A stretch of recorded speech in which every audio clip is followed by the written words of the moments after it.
तुम कैसे हो? ऐसा लगता है हम काफ़ी टाइम बाद मिले हैं। रूडी सोचता है ये तो पहले जैसा नॉर्मल हो गया और पूछता है पहले तुमने मुझे इग्नोर क्यों करा था? फिट्स कहती है मुझे काम के वक्त बोलना अलाउड नहीं है क्योंकि मेरी आवाज़ बच्चों जैसी है।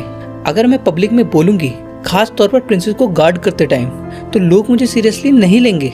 रूडीस कहता है वैसे मैंने प्रिंसेस को तुम्हारे साथ नहीं देखा था।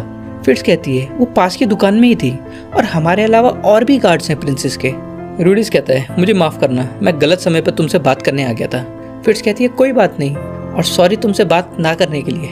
रूडीस सोचता है अब मुझे लगता है कि वो प्रिंसेस एरियल थी फिट्स के बेस में और उन्होंने मुझे इसलिए अवॉइड किया था कहीं ये बात खुल ना जाए कि वो प्रिंसेस है। इससे पता चलता है फिट्स मुझे हेट नहीं करता और वैसे ही मैंने ऐसा कुछ किया नहीं है जो फिट्स को बुरा लगे। रूडीस कहता है मुझे चिंता हो गई थी कि तुम मुझसे हेट करते हो। फिट्स कहती है भला मैं तुमसे हेट कैसे कर सकता हूँ। अगले सीन में रूडीस रात को मूर्ति के ब्रेस्ट बना के फिट्स के बारे में सोचता है। वो जो भी छोटी छोटी चीज़ें करता है वो मैं भूल ही नहीं पा रहा।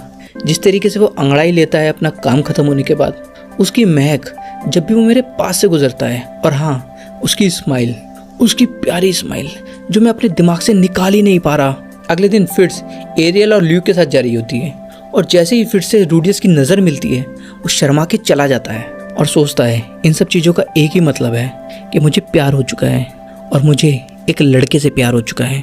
लेकिन एक सेकेंड, क्या ये सही में लड़का है? फिर रूडीस वाइस प्रिंसिपल जीनस के पास जाता है और फिट्स के बारे में पूछता है। जीनस कहता है मुझे फिट्स के बारे में कुछ भी बताने के लिए मना किया गया है। रूडीस कहता है आप कम से कम उसका जेंडर तो बता सकते हैं मुझे। जीनस कहता है फिट्स मेल है और फिर रूडीस वहां से डिसअपॉइंट होकर चला जाता है।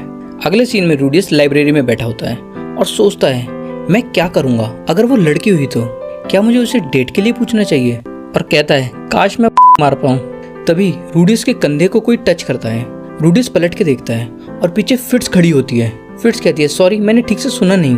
फिर रूडीस घबरा के पीछे गिर जाता है। फिट्स उसे हाथ देती है बचाने के लिए, लेकिन वो भी गिर जाती है। दोनों एक के ऊपर एक गिर जाते हैं और रूडीस के फिट्स से टच होने की वजह से उसे पता चल जाता है कि फिट्स एक लड़की है।